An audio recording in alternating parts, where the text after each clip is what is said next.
Good evening. Good evening and welcome to the Prime Experience. I'm Terrence Gray, the founder and executive director of the New York Television Festival, and we are, thank you. And we are thrilled and honored to partner with Amazon Studios and Prime Video for tonight's launch of the Prime Experience. And we have an amazing panel for you guys tonight exploring the collaborative process of making great TV entitled Where It Happens, The Art of Creative Decision Making. And for those of you just quickly who don't know the NYTVF, we're an organization that is dedicated to celebrating the small screen, to showcasing the best independently created television, and creating pathways to success for independent creators. Our 14th festival is this July, and if you're thinking about submitting for this year, there's 2 weeks to our deadline, and the NYTVF team is here tonight. If you have any questions, we'd be happy to talk to you later in the evening.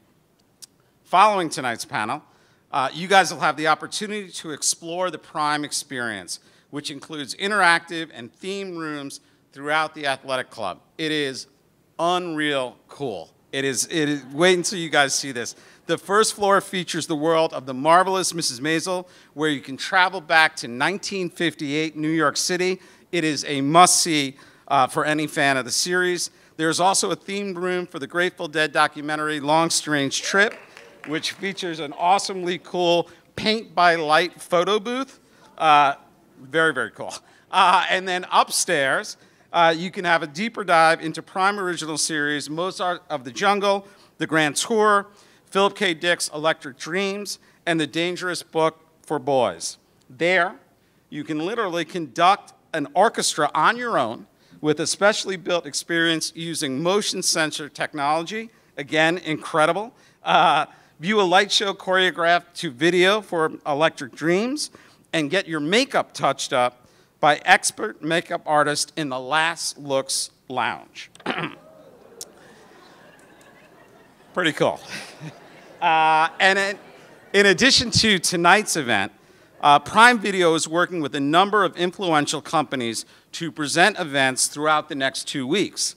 Among them, on April 17th, Women in Entertainment will present a discussion on how to break into a costume design career. On April 18th, Entertainment Weekly will host an evening with up-and-coming comedians for a night of 1,000 laughs. Check out all the opportunities at consideramazon.com. A huge thanks to the Prime Video team for having us here tonight. It is really, truly an honor, along with our esteemed panelists and moderator. And before we invite our speakers on stage, we'd like to share a short video of some of the amazing original series available through Prime Video.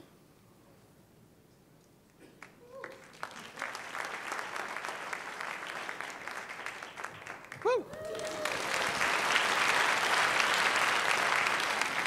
And now please join me in welcoming our moderator for tonight's discussion, Michael Schneider, executive editor of IndieWire, editor-at-large for Variety, and a contributor to Los Angeles Public Radio, KCRW. Thank you, sir. Yes, sir. Thank you so much to the New York TV Festival. Coming to the best coast, West Coast, LA represent. Thank you all for coming out to the opening night of Amazon Space here at the Hollywood Athletic Club. What a crowd. This is not bad, not bad. Well, we have a really fun panel for you. We're going to dive a little deep. We're going to get a little wonky. We're going to talk about the nitty-gritty of how some of these shows were made. So let me introduce to you our panelists right now. First up, the executive producer of the Grateful Dead documentary Long Strange Trip, Mr. Eric Eisner.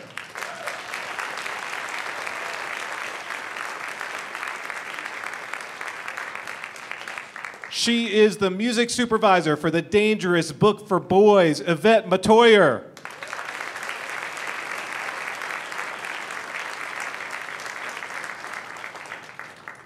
Speaking of Los Angeles, he is the production designer for Bosch, Chester Kaczynski.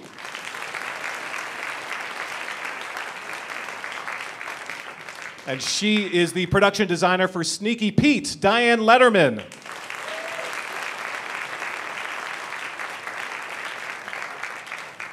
And finally, give a shout out to this guy. He just got a nice promotion. He is the head of drama for Amazon Studios, Mr. Mark Restaghini.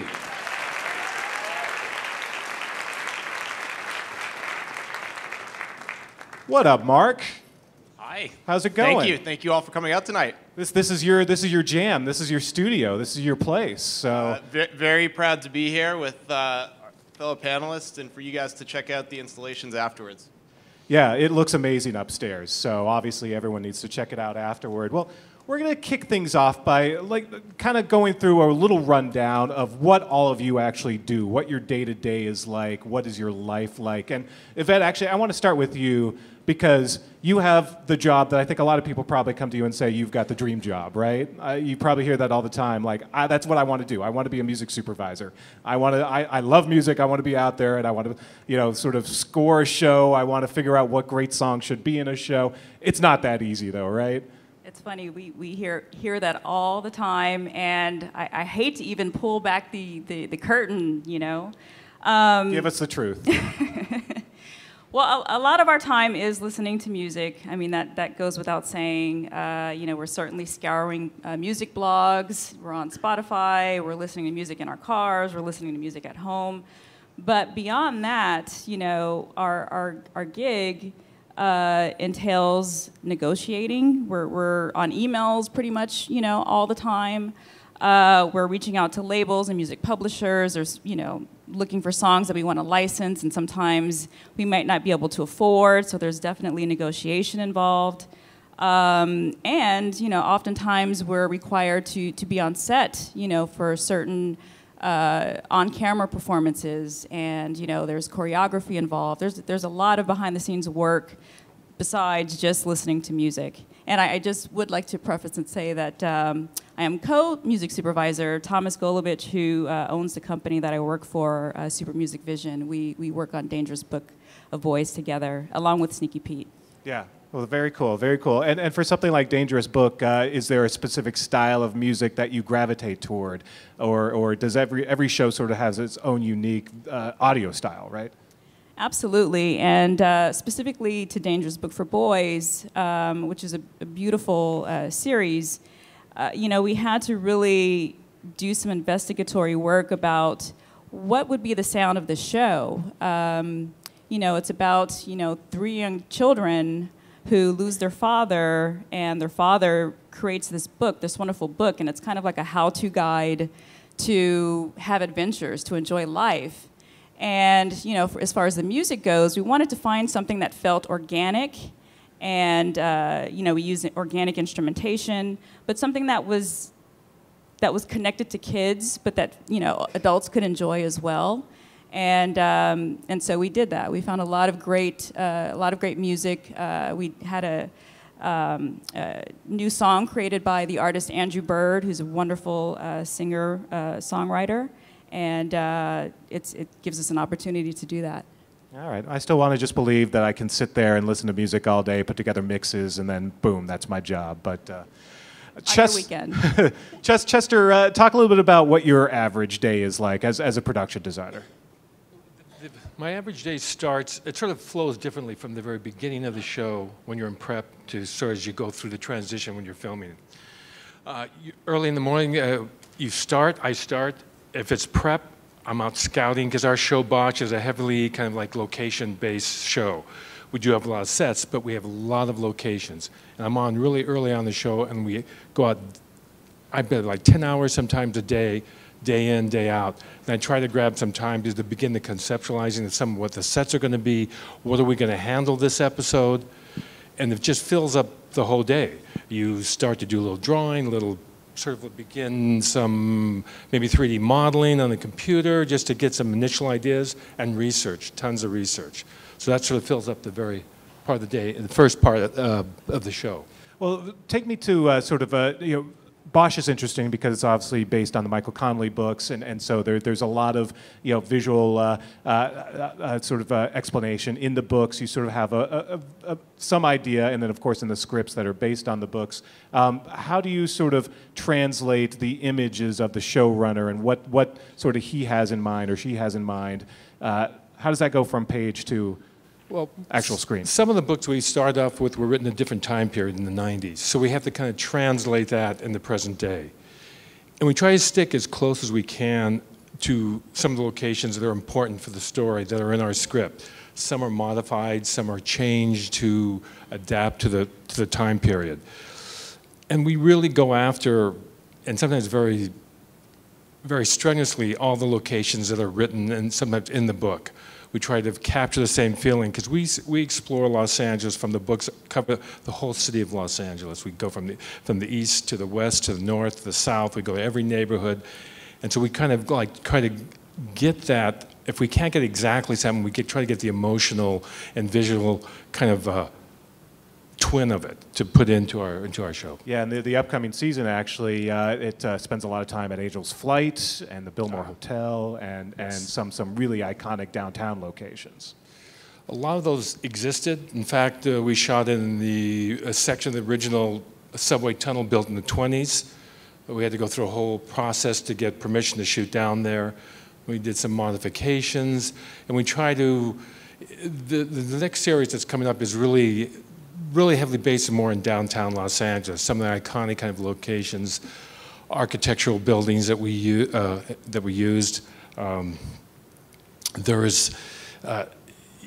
It had a flow to it that was very kind of film noir more than some of our other series or other episodes. Yeah, I was going to say, you get to kind of play with noir with a show like this and have some fun with that.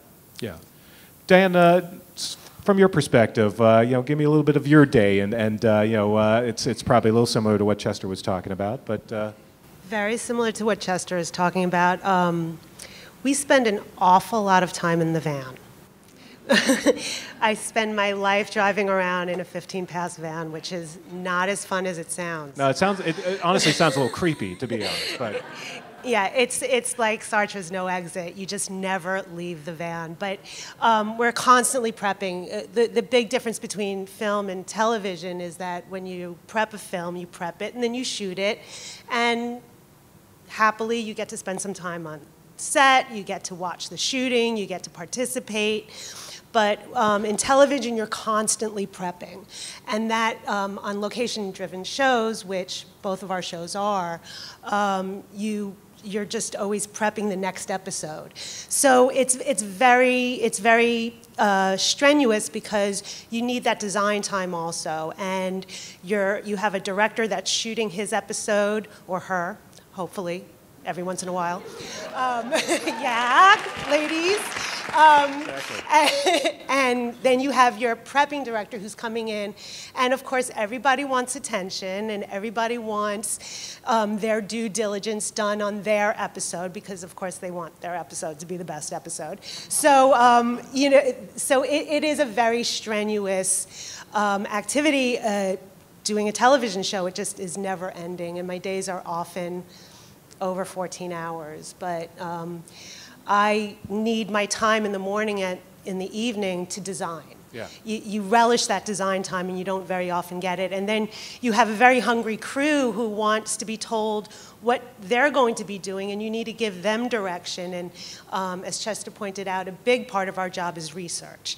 Research, research, research. You want to provide everybody with information and imagery and all the background they need so that they can then go and do their jobs and make sure that your design intentions are properly translated to your art director, your set decorator, your scenic artist, your prop master. They all need that design information, and it all starts from your discussions with the executive producers, the director, and my brain.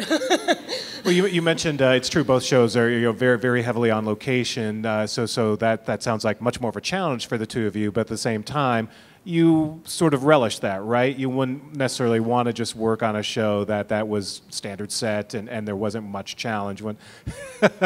No, no. I love building sets. That's the dream, when you get to conceive an idea and work take the notions from the script and work with all the creative team and conceive a set and build it from the ground up. It's a wonderful thing to do. And we do get to do that. It's very important in a television show to have at least one. We often have more. On Sneaky Pete, we had 3 main stage sets for season 2. The upstairs and downstairs of the house, of the farmhouse, and our police precinct was a built set. Many people don't know that. So you can, those sets are recurring and you shoot on them, but every episode will have its own swing set, which you have to build, and then all the location work. And that is designing in many ways, because you have to choose these locations, and if luck has it, you'll find something that is just what you're looking for, but that doesn't happen very often. So it needs a lot of augmentation, and that's a lot of work as well. Well, that means you're doing your job, too, if people assume that you shot on location, but that actually was a set. Absolutely. Both for location work and set work. For me, the greatest compliments, and especially in location, when people show up and savvy crew members show up and they think that we just fortunately found this perfect location that looks exactly like what the script called for, and then it's seamless. And if I'm selling that reality to the crew, I know I'm selling that reality to our audience, and that really is a great compliment. Well, Eric, let's talk about your long, strange trip. You've been working on this, obviously, for quite a while. This is a labor of love. Take me to the very beginning and how you first sort of started working on this. So I look at kind of like, my position is like there's a setup phase and then there's the actual production phase. So the entirety of the project is over 10 years. Actual production, probably 5 years. Versus scripted TV, we were documentary. So the setup is very similar, but then the actual production is different. The setup is getting the financing, is building out the right team, hiring out all the right people here in the particular thing that you're doing. In our case, it was a lot of archive. And then it's getting band participation with what we had. And then when you get there, it's the edit room becomes very important. Our shoot days were 15 shoot days. So, we're not a shoot intensive project. Basically you're watching over everything at that point. What were some of the biggest challenges? Oh my God, we could stay here all night. How many hours do we have? Yeah, we could stay here all night. I would say so many challenges along the way. Keeping the band happy, keeping Final Cut at the same time and keeping the band happy, getting around all their people that are protecting them until you get to them. Once you get to them, they're fantastic, they're collaborative, they want to do it, they're into it. Right, it's just everyone around them saying no. Sometimes around them, people are thinking for them and they don't have all the same intentions, so that was a difficult thing. Telling our financiers when we saw that the editing was too much and we had a deal for 90 minutes that we needed twice as much money because it was going to end up at 4 hours. That was a pretty big deal. The Grateful Dead wanted to change the deal at that point and want Final Cut back at that point. That was a hard time. All the way out to, we were talking about distribution on it. Just setting up a distribution plan where we did a little theatrical run in the beginning, which was almost a marketing tool, but there's many groundswell Deadheads out there, so it did real well theatrically. So how long do you take that? And that was to drive the series on what we're here for. Everything, everything. Well, 10-year. It was a hard one. Yeah, 10 years you mentioned. So the director, to go back to some of the history, Amir Barlev, I got to give him full credit. He did an amazing job of directing this piece, this opus, or whatever you want to call it. He's 11, 12 years. He originally had a contract with like the secondary record company of the Grateful Dead. So then when him and I got to the Grateful Dead together, my first instinct was you need to get somebody with the band. I got to the drummer's son and the lawyer, and they were like, who are you guys? So we had to start step one. And then we eventually got through, and got to meet Bob Weir in San Francisco, and Bill Kreitzman was on the phone from Hawaii. And I remember one of the turning points was, it was just Amir and I at this point, Bob Weir was like, we don't have 6 people mix our albums, we're not gonna have 6 people tell you what to do. The director and I were thrilled. All the representatives around them were like shaking their head like, I can't believe you said that. And then we moved on and we gained the trust of basically those guys. Is it hard to let go of your baby once it's finally done, or is there sort of this Kind of one of those things when it's like almost overcooked and it's just like it's time to come out, and it's the one thing we were also told, no, I mean it needed to be done. Yeah. You know. Another 10 years. It needed to be taken out of everybody's hand, but at the right time, and it was at the perfect time. But we have tons of footage that we shot, of interview footage that is just sitting on the floor, the editing room floor. So at some point we got to dive back in, and once we can all walk and breathe again. Sequel. Not a sequel, but more of just like, you know, go see these extras if you want to see more of this guy's interview, but tons of it that the fans I know are going to love. So it's exciting. Well, Mark, let's talk Amazon overall, because we've got several the breadth on stage, several different kinds of genres, different kinds of shows, etc. Is there sort of anything that ties it all together? Creative excellence, visionary voices, real artists, and I think distinct programming. Those are the guideposts that I look for, and that I think our teams look for when we're identifying what we want to do next. It's super competitive out there these days. So are you finding that there's more great content coming out there, or is it getting tougher to find those diamonds in the rough?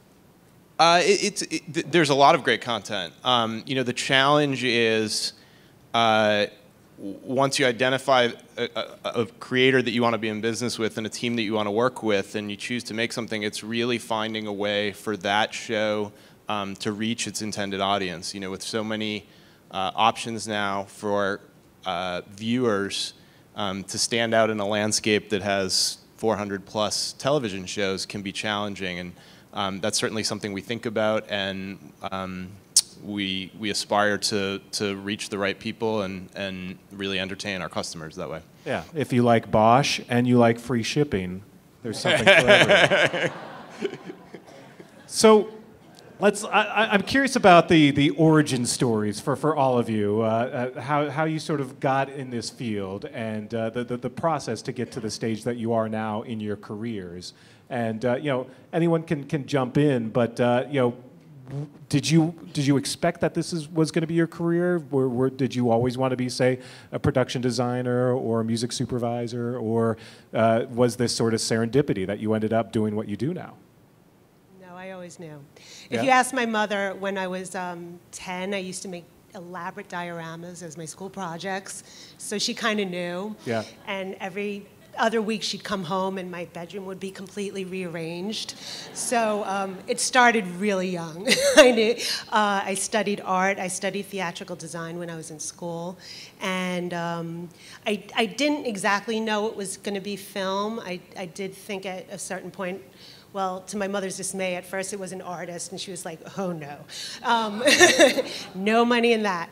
And then it was theater, and then I found my way to film in college. Somebody put a film camera in my hand as one of my art classes, and that was it. I never turned back. Yeah.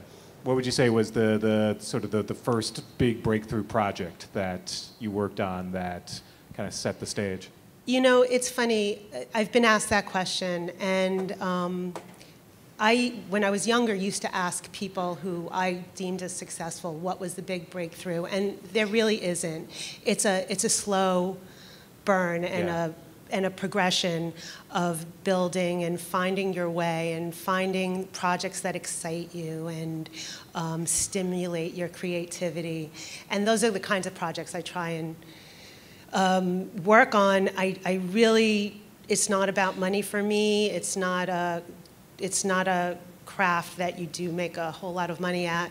It really is about the art and the love of creating film. How'd you end up on Sneaky Pete? I don't know.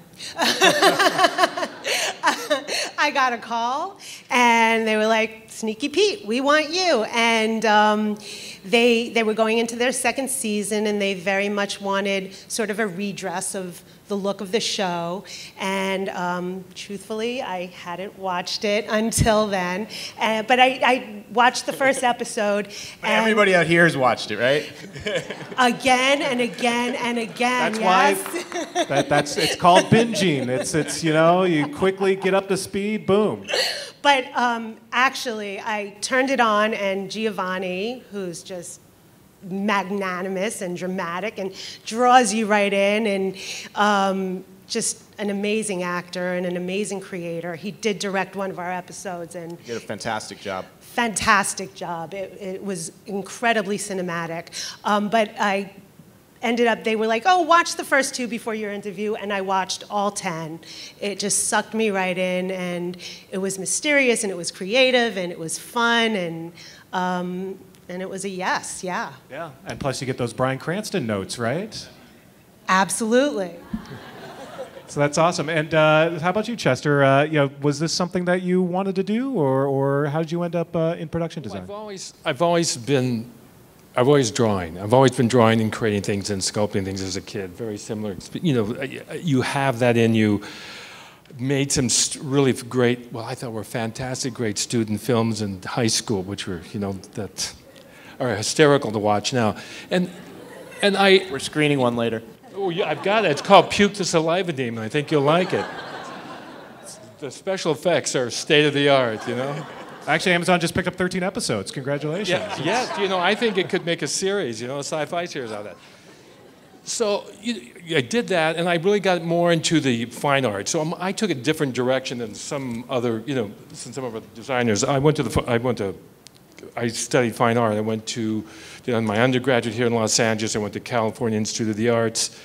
You know, I started having shows and gallery shows, and you know, and there wasn't a whole lot of money in that, but my passion was there.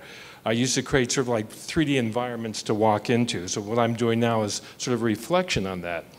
One day I had a friend who worked on commercials and said, well, could you make something for me? And I said, sure. You know, I sort of did this. And I asked him how much you were paying. And then it was like a lot. It was like $50 a day. I said, God, this is great. You know, I'll take it. So all of a sudden, you know, I started doing commercials, and then I sort of evolved them from commercials. Now I realized I've been doing it long enough. I started going into network shows, which and movies of the week, popping back and forth. Then sort of segued into when the cable companies, dare I say HBO and Cinemax and Sci-Fi Channel, I started doing movies for them, like cable movies early on, the very beginning. And went back and forth and to MLWs, and that kind of ended. And there were, so in the same kind of like track, there was never any giant break. It was very much like you said, as you just slog through it. Sometimes you think a show is going to be a break, and it's a dog, and you go down, and you kind of like, Chad, I'll never do this again. I mean, what am I going to do? What can I do next? And somebody calls you, and you get seduced right back in. So then it started rolling, it rolls, and you keep going, and all of a sudden, new places like Amazon, and I won't mention any of the other places that do streaming, started coming up, and I started doing the shows for them. Crackle, Hulu, you know. Well, and then so I ended up doing, you know, on Bosch. Sorry, that was me. Yeah. But you bring up a good point in that I imagine production design has become much more elaborate and interesting in this age of, you know, the golden age, quote unquote, of television, where you know, you do have these more elaborate productions, shows that are just bigger and broader. And has that changed production design? It's more demanding. Raise the bar, you know, Yeah. shorter times, you know, more expectations.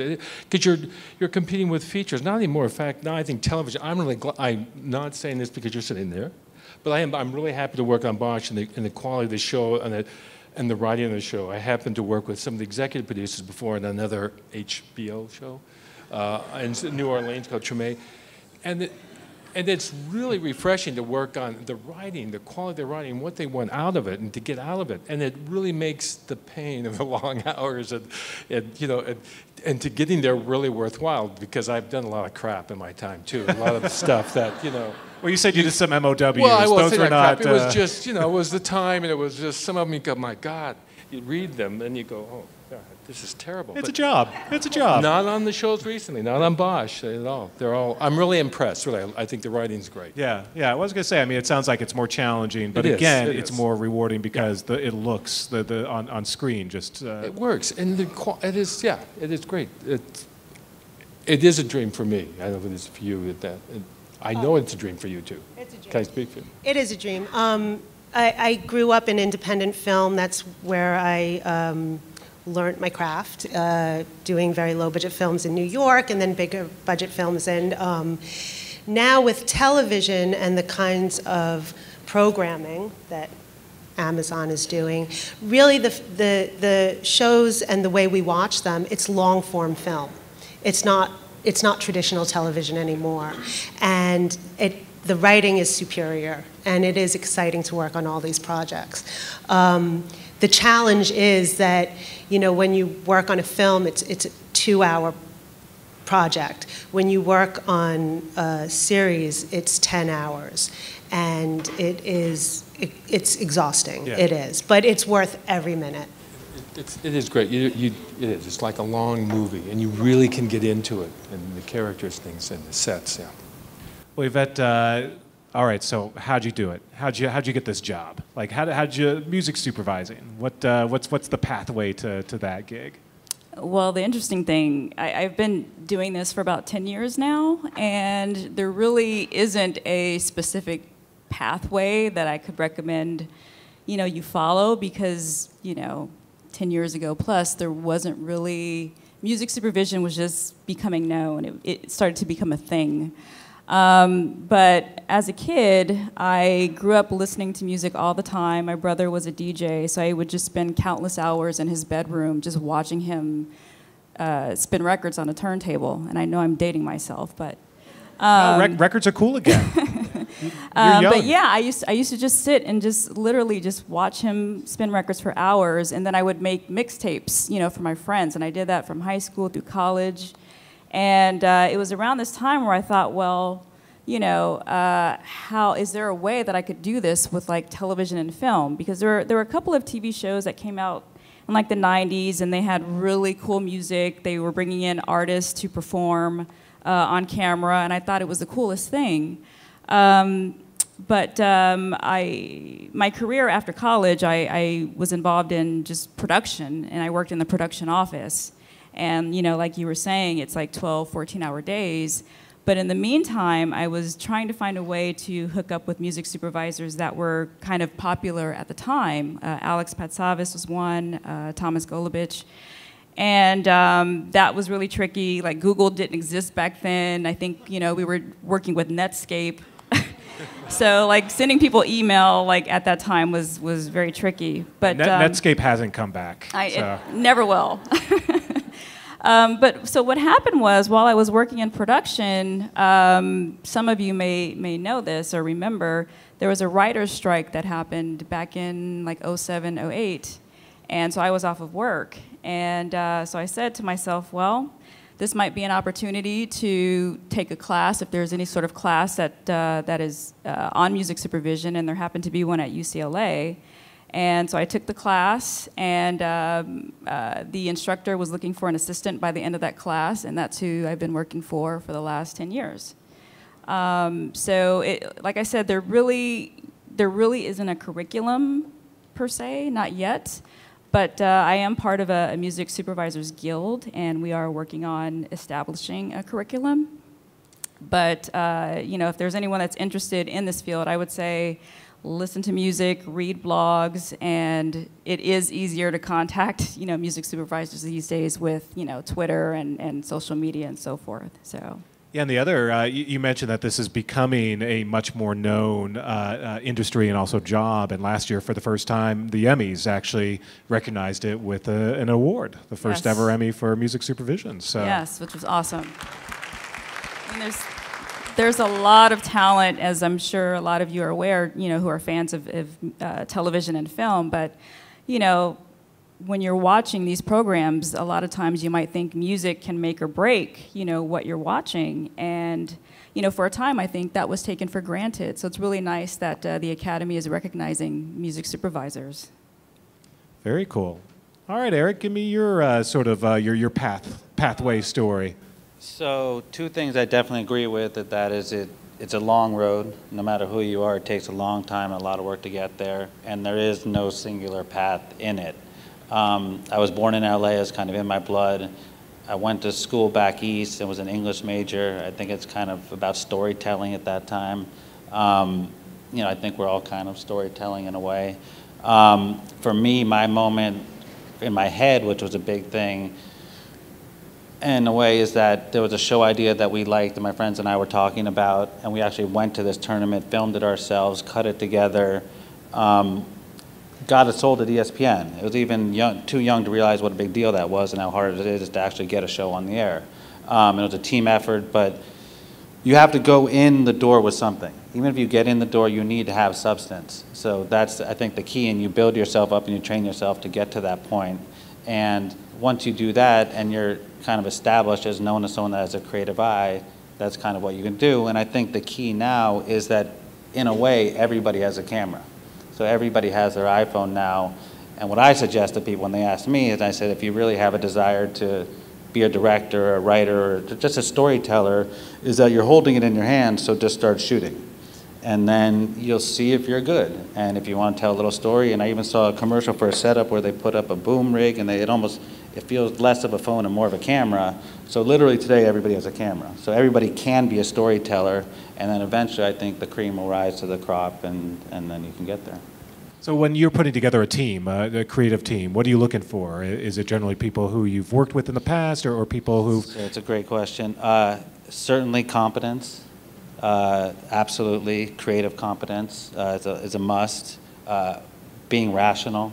You need a team that's rational. I mean, you think these things are obvious, but trust me, these are...